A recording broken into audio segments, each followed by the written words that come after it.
Is there somebody online? Oh, okay. I think that's a Candy offense. All right, so this is going to be a little bit unconventional today. There were some questions in caucus yesterday on the bill, and they kind of circulated throughout the day and compounded. And so we decided to skip over this bill and send it back to Commerce for further discussion. And in order to accomplish the most that we can, I've allowed any representative to sit in on the meeting that wanted to. We are not taking any action today. We're just having a discussion on the bill with possible issues. Revisers are here to answer questions, and I've asked Zach Vincent and John Wilson to also weigh in, and they're out in the gallery. So if there's any other representatives that want to try to find a place at the table, you're welcome to come up.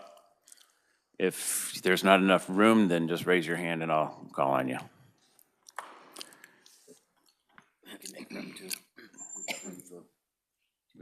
Yes, we can move some chairs around if you need to, but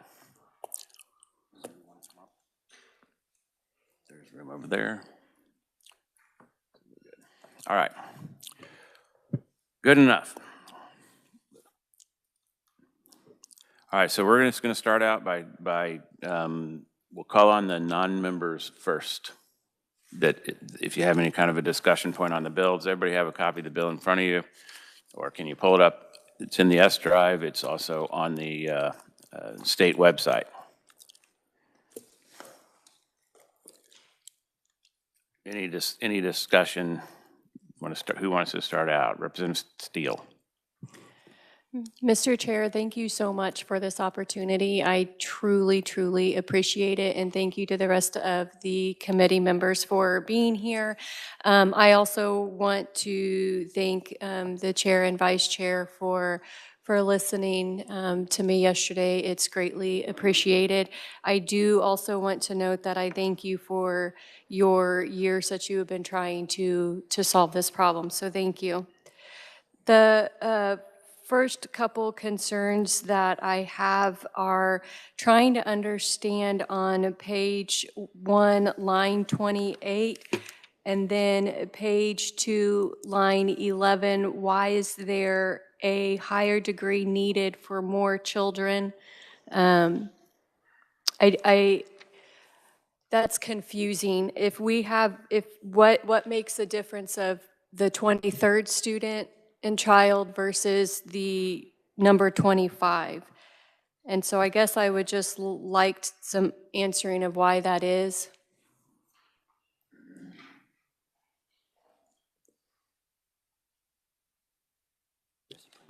Jesse, would you be able to answer that? Is that just a current regulation that we put in there? Okay. She said she can explain the requirements, but not the policy choices. So is this what is listed here under the new section? Are those currently in statute? Section 1 and Section 2, I believe, are current regulation. But not statute? Correct. So we're taking regulation and putting it into statute? That is correct. And just to explain that, it doesn't have to stay, but we requested that they go into statute last year because we had a lot of pressure on the administration to change them. They finally changed them when we had a bill drafted, and then we decided to capture what we got and put it in statute. Whether that was a good idea or not can be debated, but that was the reason we put it in the bill last year. Doesn't necessarily mean that needs to be the reason it stays. Thank you, Chair. I'm sorry, by the way, you'll see that throughout the bill. We did put a lot of regulations in here to codify them because it was our fear that they would get worse over time. I guess I would like to make the recommendation to the committee that the same requirements that you have for fewer than 24 children be the same as you have for more than 24 children. I don't see a need to have a bachelor's degree for 25 children, but only need experience for 23 children. Okay, well, so noted. We'll keep track of the recommendations. My next concern, But and we're gonna jump around, okay? Because perfect, we only I'll have come so much back. time. Thank you. So we'll move on. We'll come back to you, though, if there's time. And I'm sure that a lot of the issues are the same. Is there any other new member? Who's next? Representative Howe. Thank you, Mr. Chair. On page 19 of the bill, new section 24 on the definition of a daycare facility. The questions I had from my constituents is whether or not the 35 hours per week is cumulative or per child. And so I don't know if the definition needs to be tightened up a little bit. Yes, so we've been asked that a few times, and it does need to be tightened up. It is 30 hours, currently, the intent was 35 hours per child, not cumulative. And the reason we chose 35 last year was the chair of the Senate in the conference committee chose that number because she thought there were some federal grants that would be available at 35 or below. That's why the number 35 was there, but in subsequent discussions, it may not need to be stopped, just that would be up to the individual to stop themselves at 35 if they were going to apply for federal grants. That's where it kind of stands right now, and that was the reasoning behind the decision. Representative Howe. So I think the concern from my constituent was the current, I don't know if it's not necessarily a current regulation, but the current policy of KDH&E that was, I don't know if it was adopted last fall, but it's cumulative hours. And so now it's, under this proposal, it'd be 35 hours per child. And so I think that's a big change for them, and they want to ensure the integrity of and safety and well-being of their profession and their business. So, Right, so that would be up to the parent to make that decision on whether or not to use their neighbor or go to a child care facility. Any further discussion from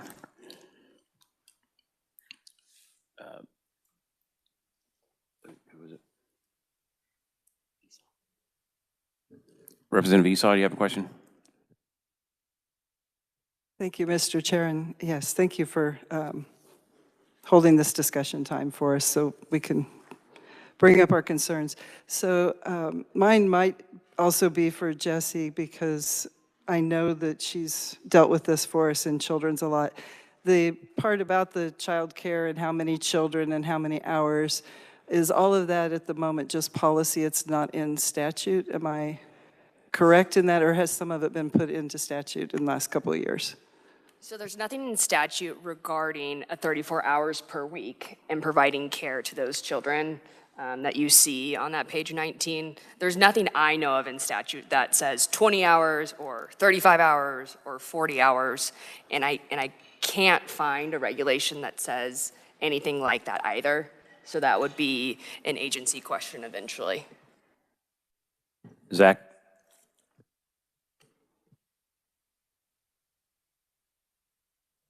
Thank you, Mr. Chair. Again, I'm Zach Vincent, Director of Governmental Affairs and Education Policy in the Governor's Office. Can I get to that in a second? I want to go back to Representative Steele, your question, and provide a little bit more clarity as to why there are different requirements for the different number of kids. That comes from the fact that we have two licensing types. So if you're a child care provider, you can either get licensed as a home, so doing it in your place of residence. Doesn't have to be your place of residence, but a home facility, or in a center-based facility. If you're working in a home facility, you can only take up to 12 children. If you're working in a center facility, you can take 24 or above, depending on the size of that center facility. So because there are differing requirements for the number of kids, there are differing requirements for the professional qualifications. So the reason why there's two separate pieces set out in the first section and the second section is because they apply to different licensing types that are set in regulation.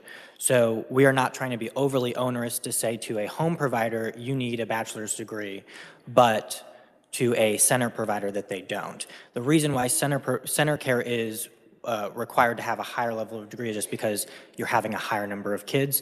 And that's best practice. That's something that's been set in regulation for as long as I think we've had them, is that there is two separate structures around what is required to become a child care provider based upon where your child care business is located, if it's in a home or in a setting, or in a center. Representative Esau, to your question, it is not in regulation. It is currently in KDHE policy. That policy, to Representative Howe's point earlier, is 2 children for a max of 20 cumulative hours. So it is on KDHE's website and in our policy guidance to child care providers, but it is not in a KAR regulation. So this would be a change from just agency level policy to statutory language. I hope that answered that question. It does. I'd be happy to speak more on that, but if you want to go to others first, that's okay too. Well, if you have a follow-up on that particular one, you can. So as I'm recalling, when that came up in committee, a lot of us were very concerned that we had folks that had casual relationship, with friends, neighbors, church members, that sort of thing. It didn't take very much to get over the number that they have. So I like the higher number. I'm concerned about us putting it in statute without having thought through that it's going to make it harder for folks to have casual child care arrangements with a friend or distant family member or somebody from church. Yeah, that was the thinking. That was one of my biggest issues with the way things are currently. We're trying to free up spots. We're also trying to help people have some cash flow. And currently, you can watch your neighbor's kids for 20 hours cumulative, and that doesn't really do much. And again, the 35 number was there because of the possible grant situation, I guess. And the thought about putting it in there was to, if we just said you could have up to 4 kids, then they could regulate it back down to 20 hours cumulative or however they wanted to regulate it. And so we wanted to lock it in. That is the thought process behind the number, and we can discuss it further. Representative Hill, did you have a question? Maybe more comment. First of all, thank you for the willingness of Commerce Committee to hear the opinions of so many of us, and that's remarkable. Thank you so much, and for your work on this. I know this has been a burden for a long time. If we're going to change the hours on daycare providers before they need to be licensed, it seems like to me the 35-hour figure, which was essentially arbitrary for something that didn't necessarily exist, I think that number really needs to go to 40 hours, because for most people that are looking for a daycare provider, they are working 40 hours, or in many cases they are, and so it simplifies their lives a great deal to have that number set at 40 hours. So I would encourage the committee to look at that. Okay, we've heard that from several people, yes, but it is a delicate situation and a delicate agreement to get the final bill passed, but it will be taken into consideration, and I'm sure we'll get somewhere. Representative Barth, do you have a question?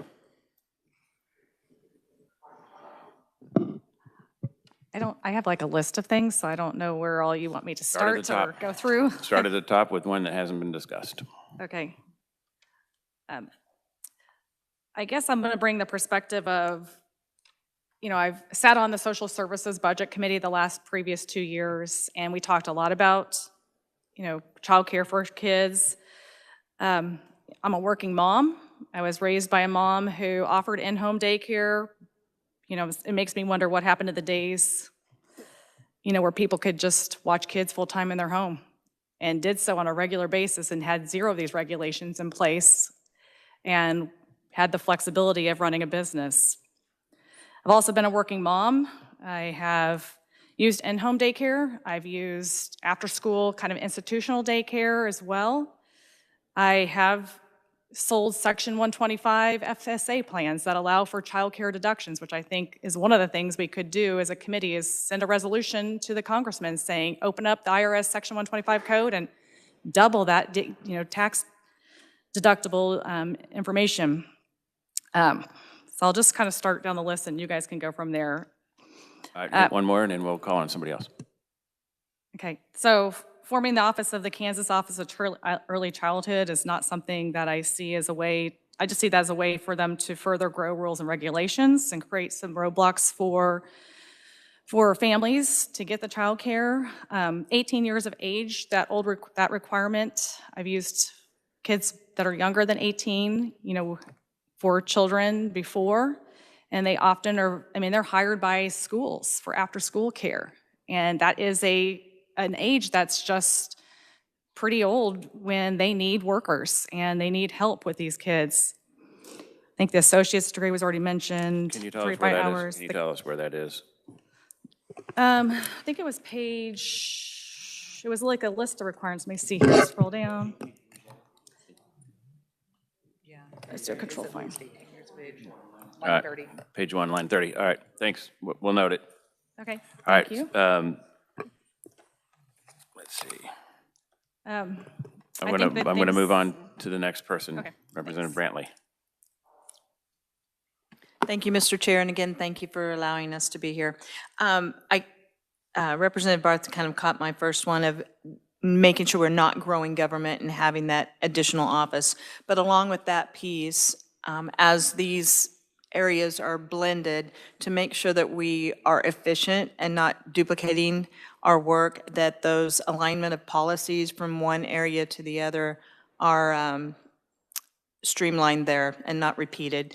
And then my other concern was to make sure that the financials from this are reported back to appropriations. Okay, so we've had discussions on all that, and that we are assured by the administration that there will be redundancies and they will be able to save FTEs in the process. Not quite sure of the number yet, but it all will go to appropriations for approval, and we will have a detail from their budget and number of FTEs. And if you've watched what happens sometimes in appropriations, we either agree or disagree with the number of FTEs and then adjust the funding accordingly. But we'll make that note. Thank you. Representative Williams. Christy Williams.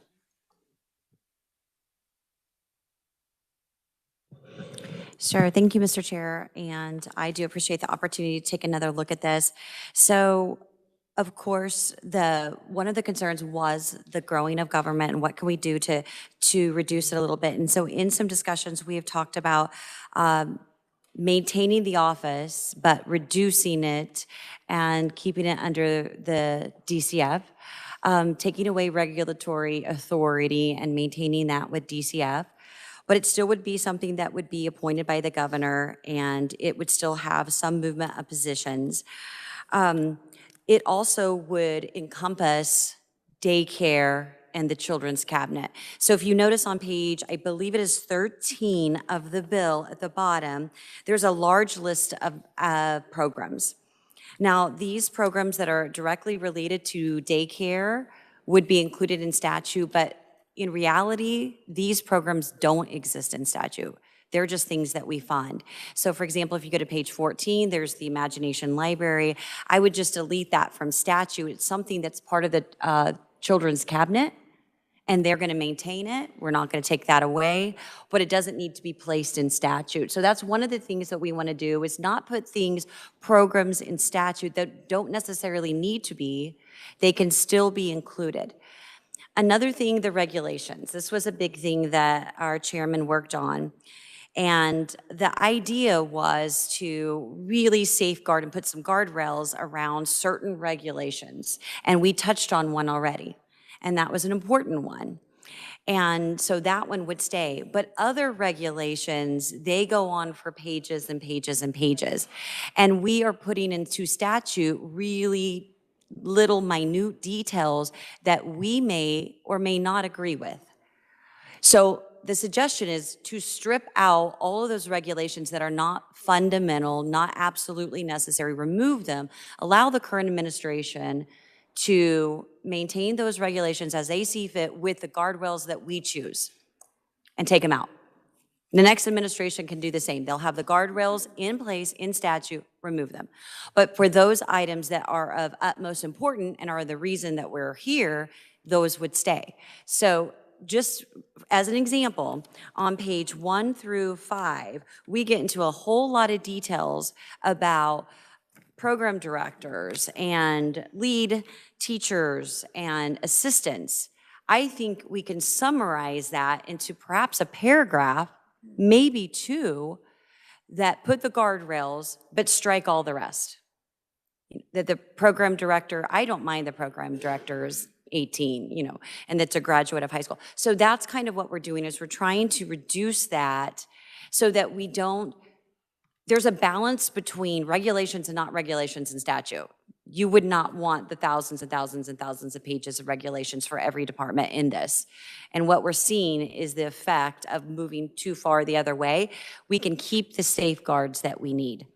The other thing that we wanted to do is, if you look on page 18, I believe, actually it's page 15. Page 15, under the director, we would change those listing of positions. Now, if you recall in committee, I asked about those positions, and I asked if those are existing positions, and I was told, yes, they are existing positions. I do not know whether they are formally written or those are their job titles right now, but they are not in statute. So again, we have to ask ourselves, what positions do we want to put in statute? Because henceforth, we will be likely funding those positions. And also, are those positions reflective of what we, does the name demonstrate what it really is? So for example, the first one, the Director of the Division of Child Care. Talking to our revisor, it looks like that one is related to licensure. Therefore, the second one that's listed, which says home visitation, is inspection. We don't need it. It falls under licensure. So now it could be the Deputy Director of Licensure of Daycare, because we really want to reduce this to daycare, not to preschool, pre-K, everything else. We're going to open up a whole new can of worms if we start going into pre-K. So we're and to other items. So for example, on page 13, there are programs on here that talk about child abuse prevention. Those are great programs. We want to fund those programs, but that should not be mixed with daycare. The idea, and in talking to those that first initiated this new office, what I was told today is that the purpose was for efficiency, it was for one-stop shop, and it was for oversight. So we can accomplish that without a lot of this. We don't need to convolute it. We need to focus on daycare.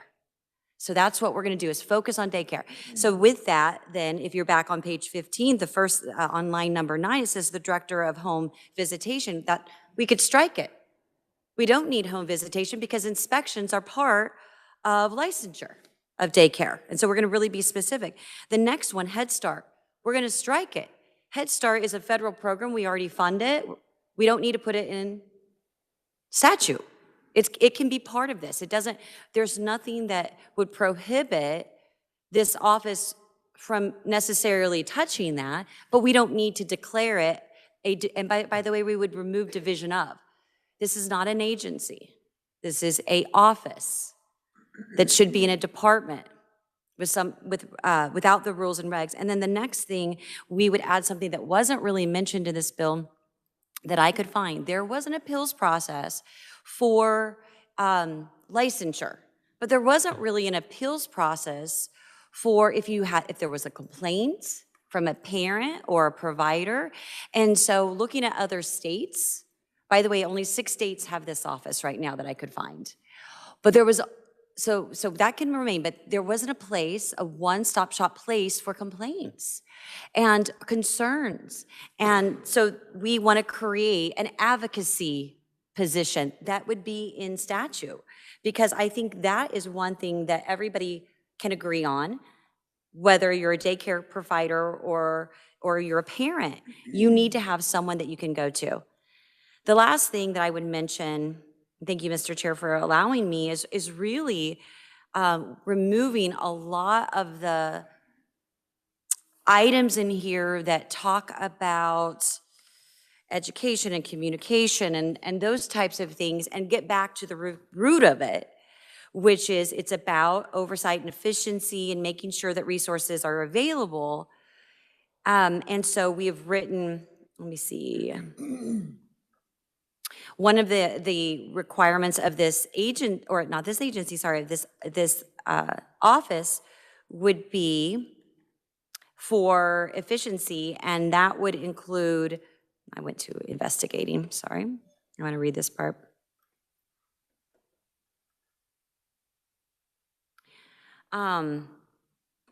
Efficient use of funds and reporting for childcare services. There was a concern that we don't know, we know how many accelerator grants there are, but we were confused on how much total dollars have we spent, and we heard in this committee there were around $450 million used for slots. Well, this efficiency reporting fund would actually create the fund, we would have that line item, and it would actually provide all funds allocated for child care services, support programs, and grant initiatives shall be utilized in a manner that maximizes efficiency, reduces administrative waste, and ensures the greatest possible benefit to eligible families and providers. And it goes on a little bit, but it's specifically talking about efficiency. If this is created for efficiency, then that is going to be included in statute. That will be the goal of this program, to be an efficient place, a place that our parents and daycare workers can go to, get the resources they need, get the help they need, and keep it at that, grow it later if necessary. Thank you. Okay. Comments from Zach or John at this point? We've had lots of recommendations. You want to address any of them? And then we'll continue with more recommendations and questions. Yeah, thank you, Mr. Chair. I'm going to take a few things, and if I miss things, just tell me to talk about something else. First, want to talk about the comments about home visitation. Home visitation and home inspection for childcare are two different things. Home visitation programs include Parents as Teachers, McV, the maternal and infant early childhood home visitation programs. So what the bill proposes for the office to do under the Division of Home Visitation is not childcare licensing. Those are two separate functions. The visitation and inspection of home facilities for childcare licensing would fall under that Division of Childcare because that is the licensing component. So that's not a redundancy. Those are two different programs and services, I would say. In terms of the list of the programs, these are all programs that are currently exist.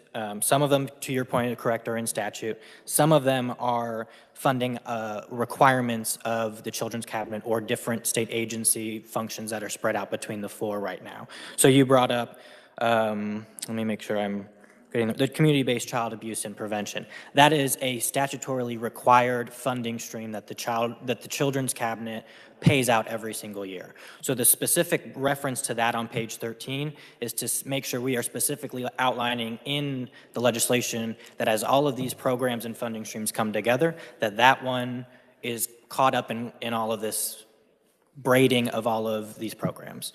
So that's a little bit of that about that, of why those are all listed. Zach, can you hold right there? Yes. Can you tell us where all the funding streams are brought together in the bill? We'll see how good I am at studying, but yeah, I can give it a shot. Okay. Do you want me to just tick through the list that's on page 13? Sure. Okay.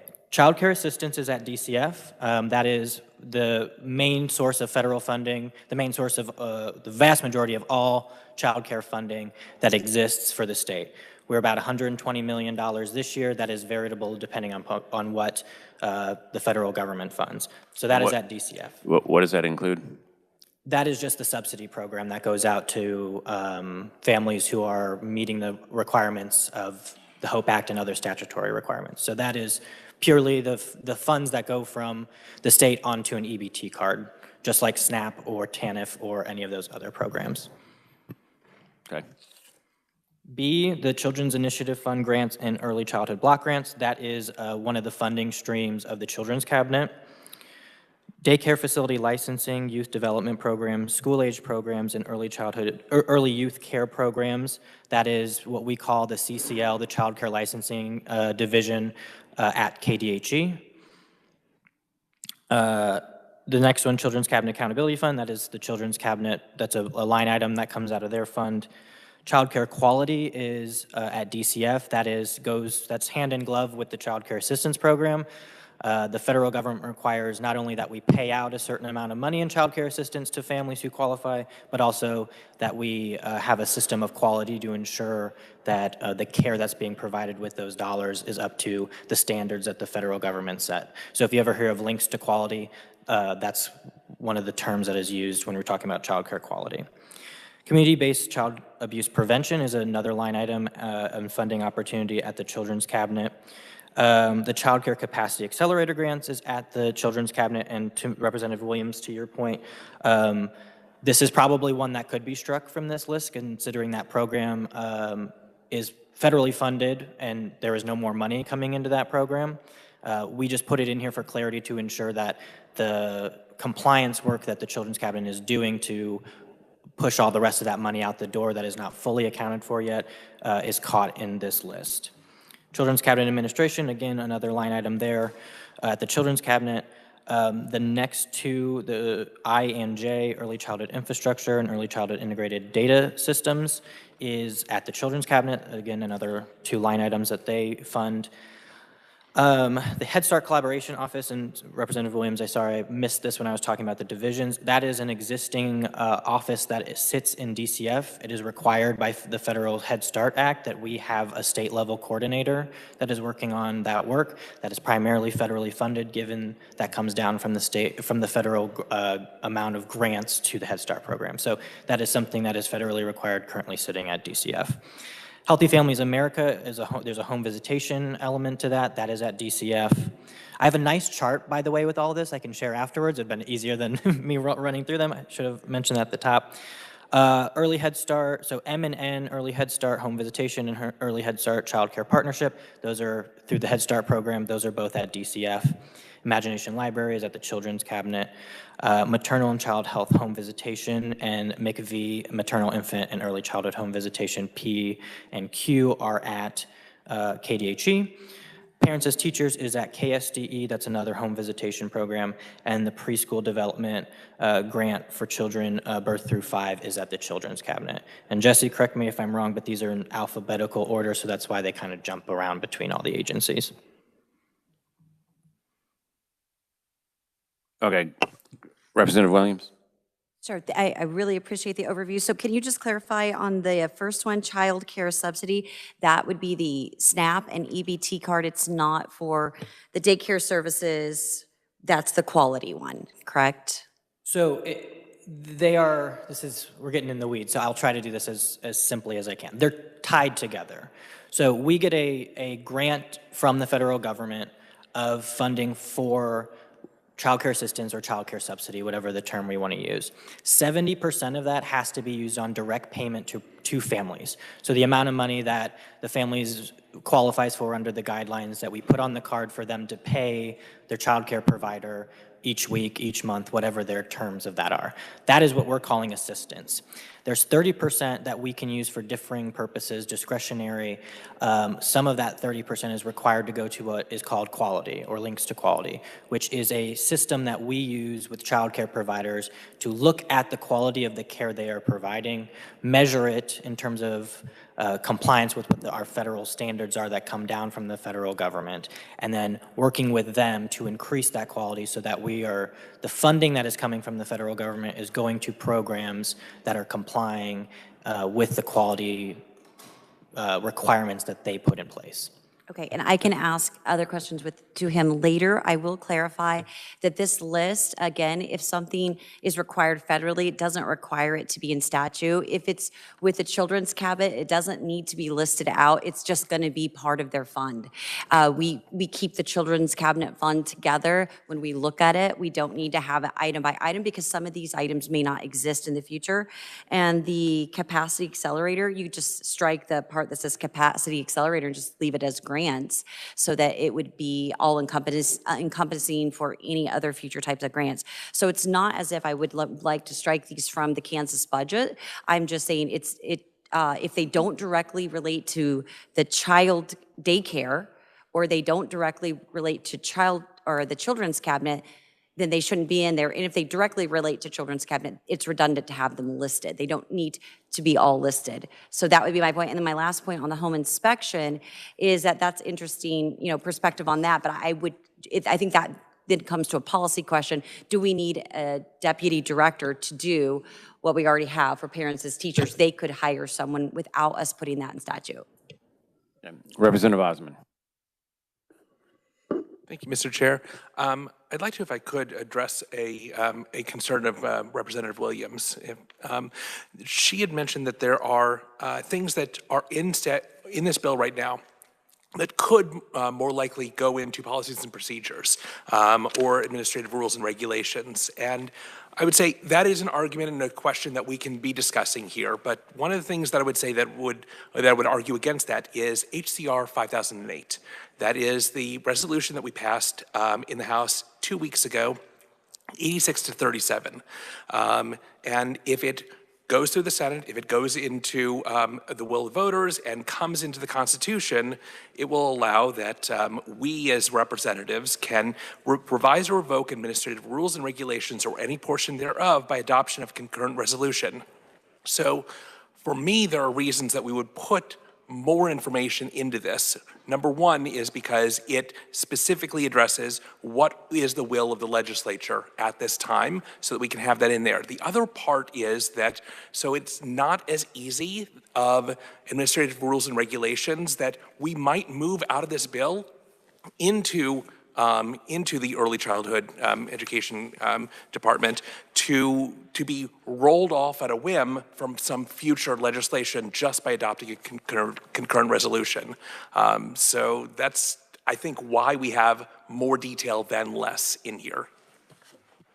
Actually, the reason all that stuff's in there, because it was at my request last year to codify after they made all the changes. So it was my fault. My bad. I'll take ownership of that. But I did get what I wanted. Representative Steele. Thank you, Mr. Chair. On page 25, beginning in line 3, I apologize, it kind of starts on the bottom of page 24, but the immunization requirement section is not currently what is followed because of the word in lines 9 is adherent of a religious denomination. So I would just like to make the request that that section, and it's found in a couple other places in the law, is changed to what actually was changed after COVID hit. So we have identified that as an issue, and there was going to be an amendment on the floor to fix that. Perfect, thank you, sir. So, Representative Laura Williams. Okay. Representative Wassinger. In responding to Representative Osmond, we have so many regulations. If we put all the regulations in every single bill, we would be here year-round. And right now, we are still a citizen legislature. It is not appropriate to put regulation into statute. It is overwhelming, even now, to figure out what people are regulating. And right now, we have people and agencies trying to write legislation in regulation. So this just is adding to that problem. We do not want more regulations in statute. We have got to be able to put those aside. Thank you, Mr. Chair. All right, so Representative Clayton, and then go ahead. Thank you. Thank you, Mr. Chair. This question is for Representative Williams. It's just two quick questions. Number one, you're using the pronoun we, and I don't know if you mean the royal we or if you mean a group or if you mean this committee as a whole. Could you let me know who we is? Well, can you give me a specific When you have been instance? bringing up a lot of the changes that you want to make, you're not using the pronoun I, you're using the Sure. pronoun we. So if there's like a subcommittee or a, who is that? Sure. So since I was one of the individuals that brought forth concerns, as well as others that are here at this table during a calendar, then I did feel it incumbent upon myself to gather people's comments and questions, concerns, and brought individuals to the table with revisers, with our chair, as well as our chair and I have met with others in the administration to talk about it, and we'll continue those conversations.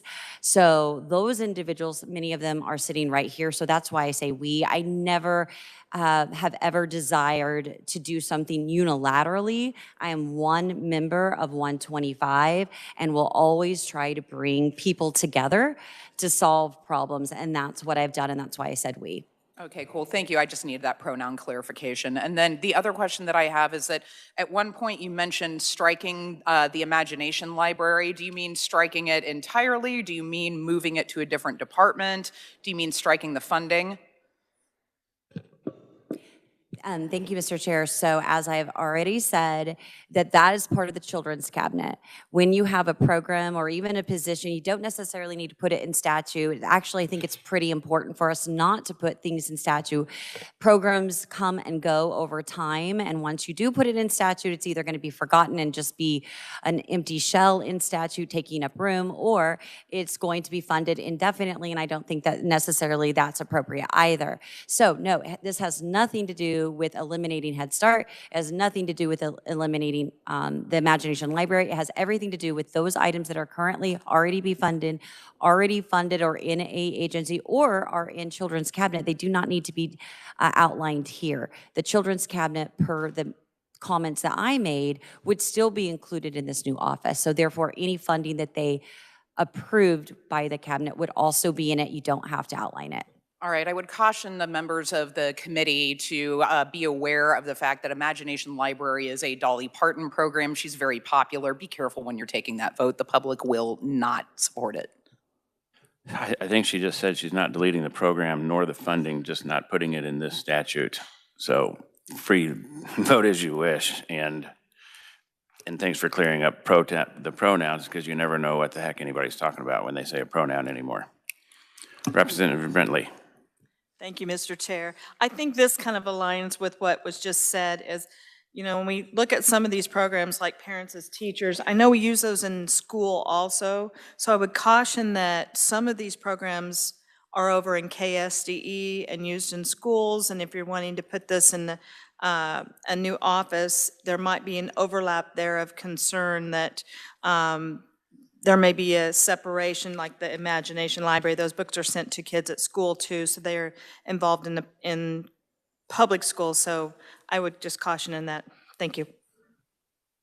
That's something we've heard quite a bit about also. So we'll keep moving on and taking notes. Representative Hill, you have anything else?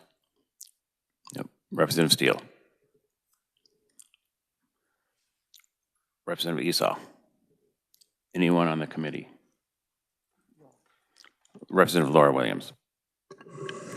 Thank you, Mr. Chair. I just wanted to ask for clarification from the other Representative Williams on the intent of her recommendation of moving the Office of Early Childhood as a standalone and putting it under DCF. Is that what the intent you were going after?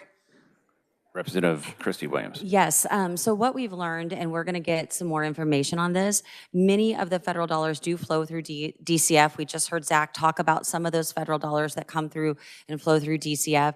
So pulling it away from DCF doesn't necessarily seem like the most seamless, easy thing to do. In addition to that, others in our small group identified that even though we're trying to create an office that's super efficient, it still has lots of financial connections to other departments, agencies, and so you're never going to be able to fully consolidate. So yes, it would be an office under DCF, and it would, therefore DCF would have the rules and regulatory authority as they currently do with their secretary.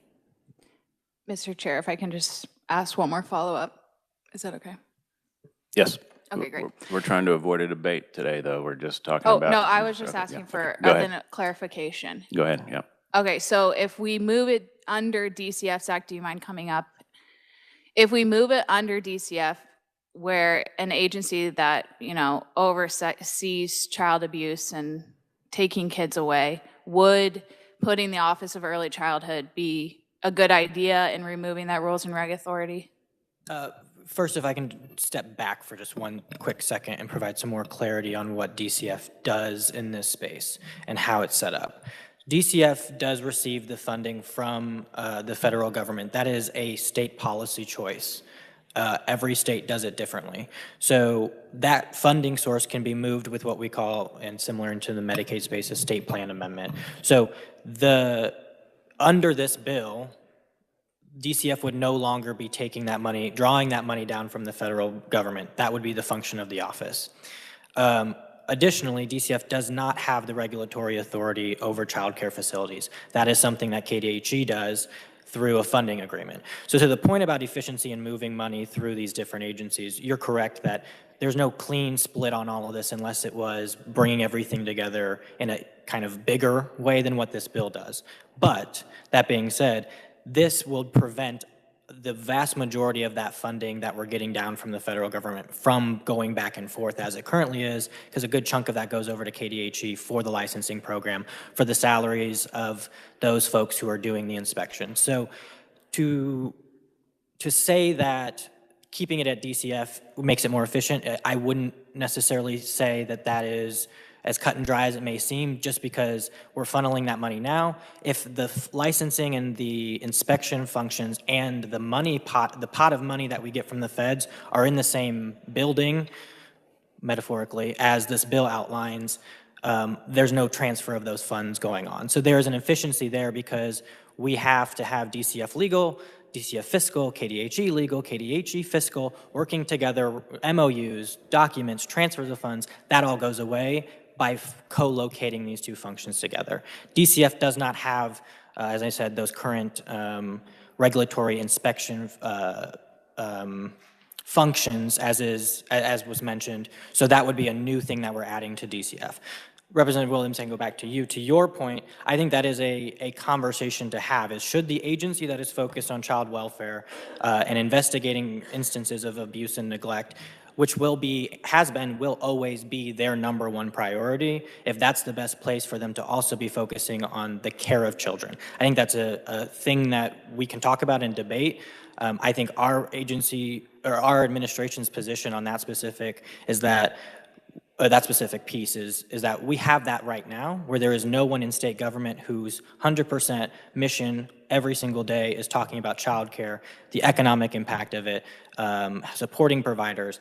And should you co-locate that, all of those functions with DCF, does that pull away from the focus that that agency is supposed to be doing on child welfare and enforcing our sync code and all of those laws, and having an administrator over these two functions that are not the same person, so that the Secretary of DCF isn't focused on child care and child welfare. So that's a conversation, but I think that's where we would fall on that, is that gets challenging to ensure that there's one person focusing on this every single day.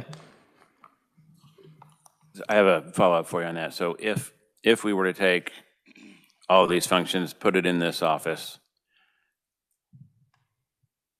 not saying this is what we will do, but if we had to put it under a secretary, would you put it under KDH&E or DCF?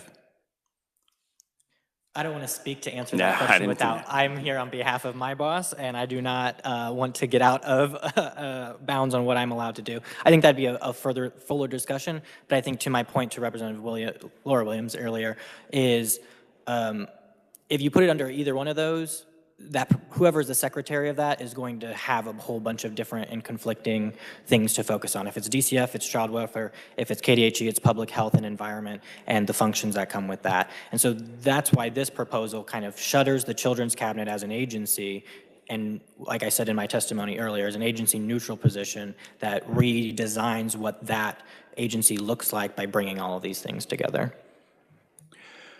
Okay, did you have a question for Zach or something different? Representative Howerton.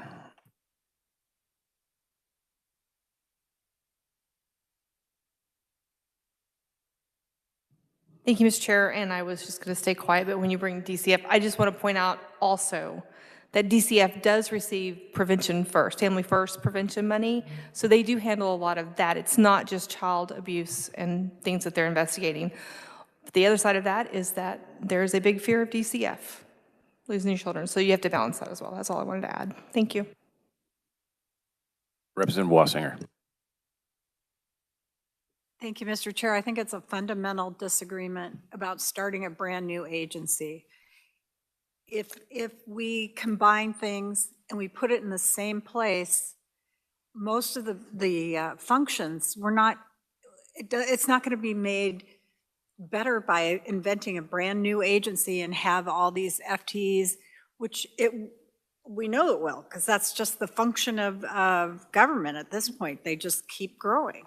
So I have a disagreement with starting a new agency and instead of just going back to what we have and combining them so that we can have better grasp of how much money they're spending and where it's going. Thank you, Mr. Chair.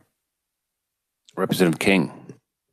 Thank you, Mr. Chair. Page 28, line 23. Page 28, line 23, subsection 8. Has an infectious or contagious disease. It looks like that's referring back to the bottom of page 26, which is how we're, bottom of page 26, is new section 35, where no person shall knowingly maintain a facility. Can someone help explain line 28, what is meant by infectious? Thank you. Jesse, you want to take a stab at that, or is that a policy deal? So I'll say the definition section that governs the licensing statutes that appear in the back are in current law and then have been mirrored in these new sections.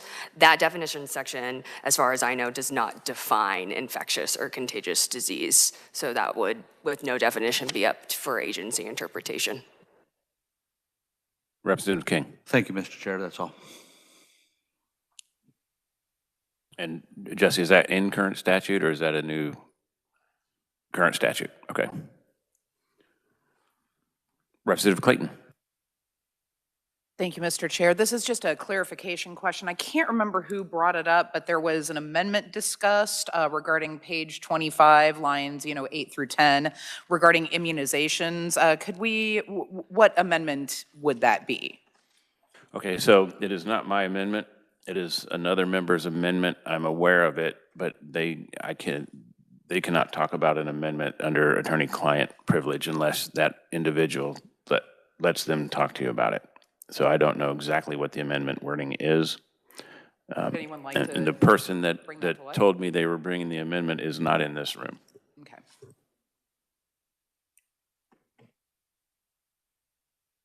Representative Steele, did you have something else? But just to go a step further, I was told it just brings it in line with current statute that we changed in judiciary a couple of years ago, right? Representative Williams, you familiar with that? That's correct, and I have the language I can share with you. Okay, good. Any further discussion on the bill or any further clarifications? This is your last chance. Well, we will be working the bill, so the members of the committee, you'll get to do this again next week sometime. Representative Hill. Thank you, Mr. Chair. Something that just came across my mind is that the Department of Education is running daycare facilities throughout the state. are those under the same guidelines as the daycare provisions that we're looking at right now? Zach, could you comment on that?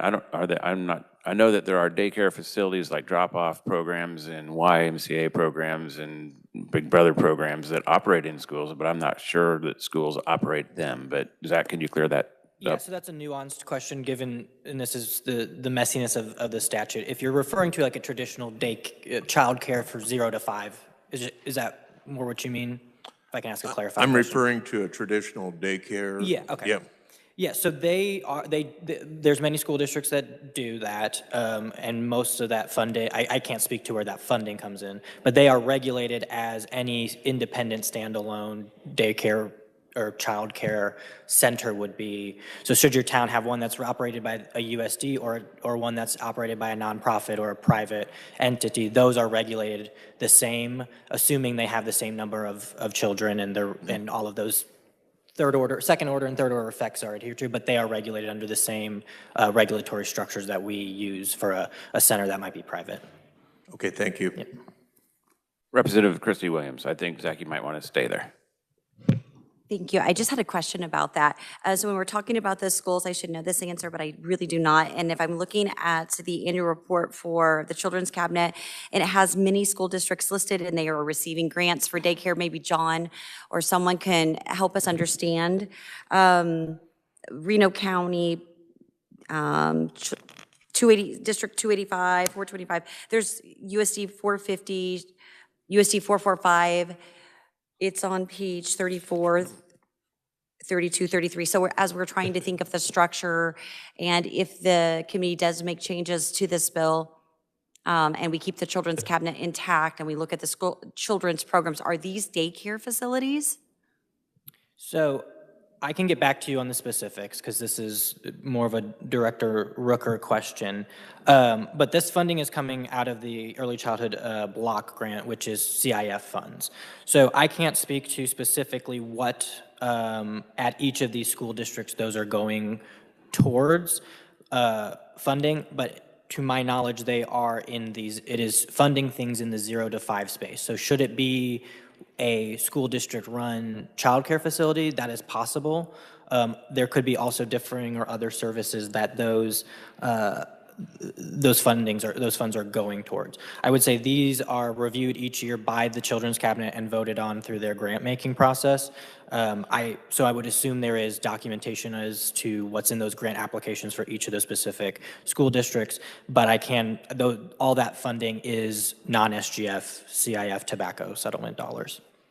Okay, thank you. It does say that they're pre-K, so I didn't know if that also related to daycare, and I'll talk to you after. I'm sorry, Mr. Chair, if I might. It's probably an unspecific definition of what is considered pre-K. The one other thing is I would say it very well could be the Kansas Preschool Pilot Program that KSD operates is funded, I believe, let me check back here on a different page, with around $4.2 million of funding that comes from the CIF.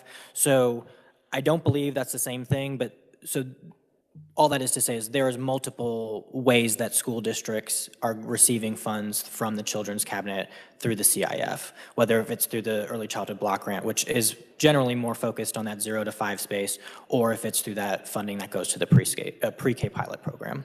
But I can make sure we follow up and get those clarifications for you. Representative Steele. This will be my last one, Mr. Chair. On page 11, lines 40 through 42, the executive director shall maintain an office in Topeka, Kansas, and may maintain offices and facilities to carry out the function of the office in other locations of the state. So does that mean that we could have an office in Manhattan and the director not be here in the Capitol?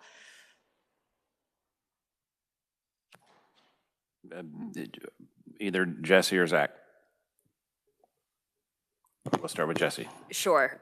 So the executive director shall maintain an office in Topeka, Kansas. So there has to be an office here in Topeka. It doesn't have to be in the capital. There's no language on I meant that. Topeka. Capital city, I'm sorry.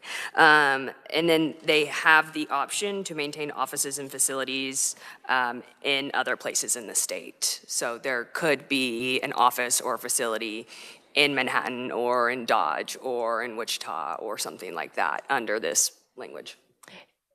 Thank you for that information. Is that a common practice for other agencies to have the ability to have offices elsewhere?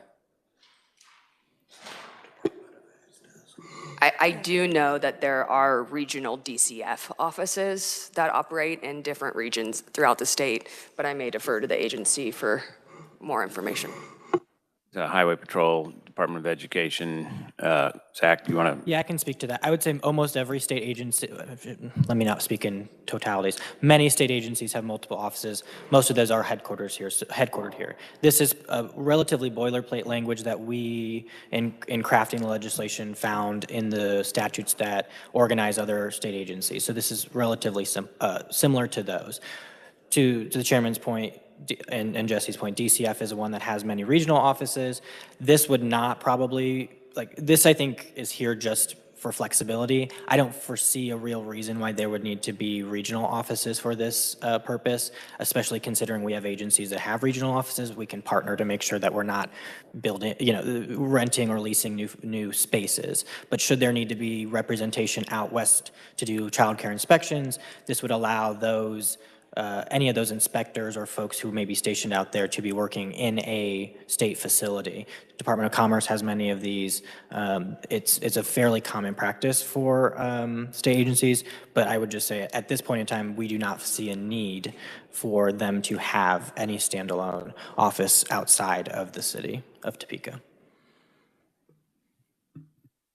Representative Brentley. Thank you, Mr. Chair, and this will be my last question.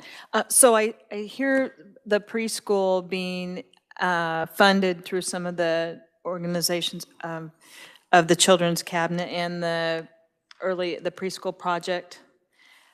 So that's my concern. A lot of districts have put in preschools within the school districts, and those are embedded within, and they have facilities they've built. So you're talking school districts at that point, not daycare. So that 3- and 4-year-old is kind of a muddy water area, and I don't know if it needs to be clarified.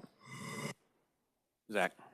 Yeah, the bill does not address any changes in preschool programming. We made that a very specific thing that we did not include. So the only ways that this touches on preschool is truly through funding transfers that I mentioned that are already coming from the Children's Cabinet into KSDE. So the work around preschool and the function of KSDE with those programs would not be changed by this legislation, specifically because that muddies the water, that makes it more inefficient to have multiple people working in the pre to K space. And so this does not touch that for many of the reasons you just brought up, Representative. Representative Penn. Thank you, Mr. Chairman, and thank you, Zach, for coming here and fielding the questions and everything. And this isn't about you, but I think the problem that I have with that last answer that you just gave for flexibility and everything, we heard this morning while we were having our tax debate and about how much in the hole the government and the state of Kansas is right now with overspending. And that answer that you gave left me with no warm fuzzies about the over encroachment of government going out into different areas and having the flexibility to get new leases on property, maintenance of effort for different facilities, building them, all the flexibility that you talk about in there does, as well as FTEs to populate said flexible positions. Does the fiscal note for this bill reflect any of those flexible funds? If so, how much flexibility are we talking about to the taxpayers? Yeah, sorry if I was not clear in my previous answer. There's no plans to do any type of physical footprint increases. Then why have it in the bill? I'm not opposed to taking out the language allowing for other, I'm sorry, I'm missing the page, for other places and facilities. Could you remind me, Representative Steele, what page it was on so I can get to it? 11, thank you.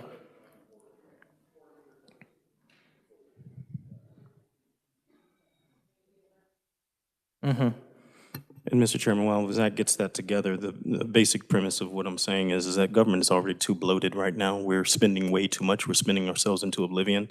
And if we're going to do these bills and we're going to have it with tight legislative intent in the bill, I think the taxpayers deserve to have a bill that's written tightly without all this flexibility.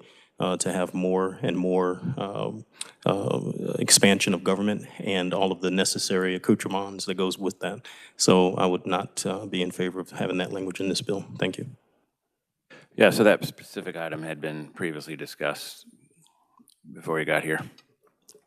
But I'm glad you're discussing it now. We'll look at it. We're going to look at that, but there's also the possibility that if you have somebody based here that's driving out to western Kansas every day, you might want to have some other mechanism, but it's something we will look at when we work the bill for sure. Okay, any Representative Laura Williams.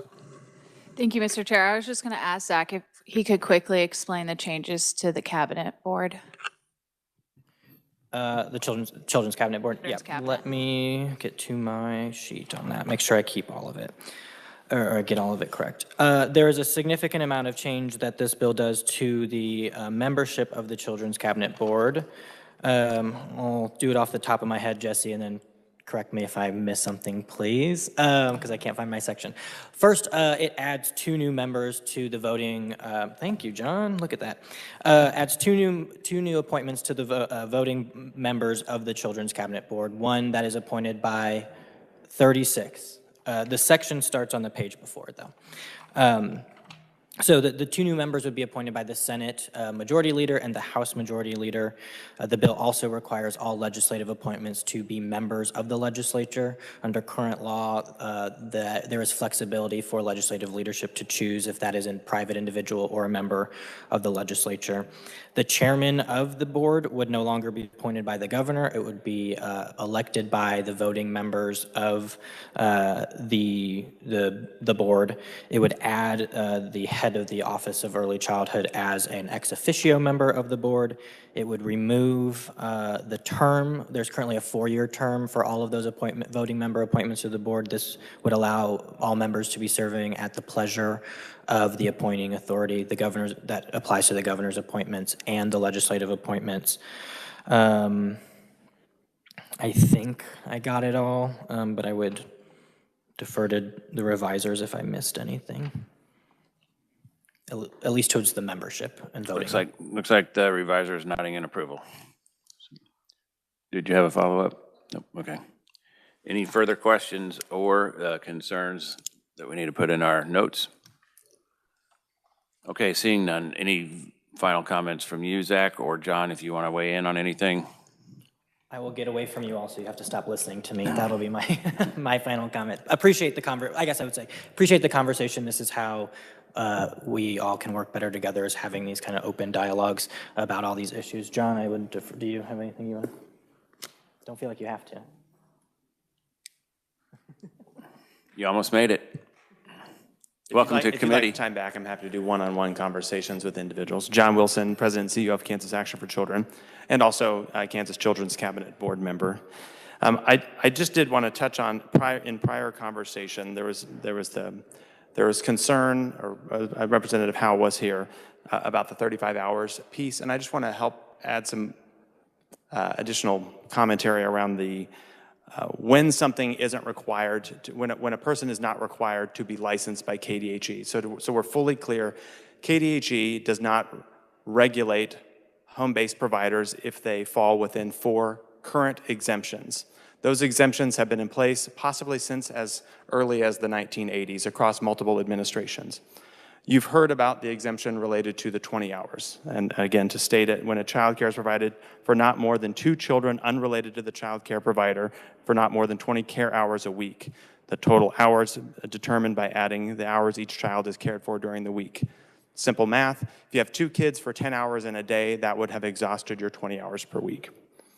But there are 3 other types of exemptions that I think address many of the things that you all have expressed over the last couple of years about concerns. You don't want the friendly neighbor down the street to be arrested if they care for some kids now and then. So those are when childcare is provided by children in their own home. That's one exemption, doesn't require licensure. The second is when childcare is provided for children who are all relatives of the childcare provider. And the third is when childcare is arranged between friends or neighbors on an irregular basis. That's the current KDHE policy that's been around for quite some time that doesn't go into further definition of friend or neighbor or irregular.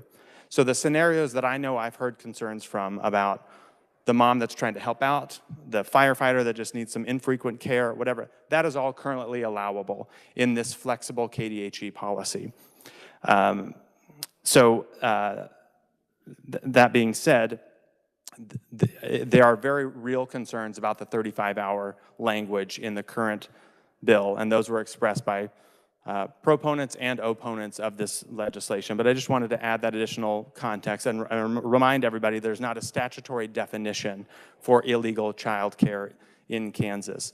Current policy is that if somebody is found to be operating without a license when they should be licensed, KDHE can knock on their door and they find out and confirm that kids are being cared for, whether that's paid or unpaid, and they could say, really think it's important for you to get licensed. They can keep coming back, think it's really important for you to get licensed, but they don't have the ability to prosecute individuals in these circumstances.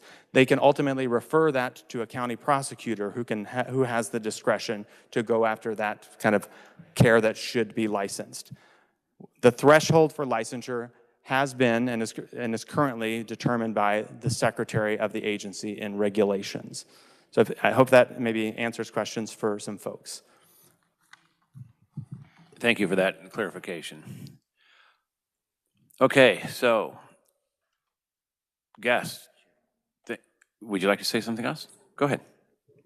Thank you, Mr. Chair. And I just want to make a comment that I really, really appreciate you allowing us to come in here today. And as fellow educators here, I want it to be known that our goal is to make sure that the student sitting at that desk or the child in a daycare gets the best care and treatment, that we would never want to have something negative happen to a student in a daycare or a school. So our intentions are to be very well move forward and have the best daycare facility we can have.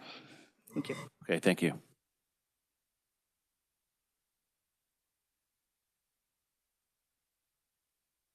Okay, so guests, thank you for coming. Thank you for taking the time out. I know you probably all had a direct route home right after we got off the floor. We really appreciate you caring enough to come to the committee today and weigh in. And committee members, thank you for sitting through this bill once again. I know some of you have sat through it many, many times over the last year and a half. And I guess this is kind of how policy is made. Zach, I would ask you to weigh some of these concerns that you've heard today and see if you can come up with any solutions to help some of it. I know you aren't going to go for all of it, but the things that you think you can work through, that would be helpful. Representative Christy Williams, if your group of people would rank the things that you want to change as most important to least important, that would be helpful too.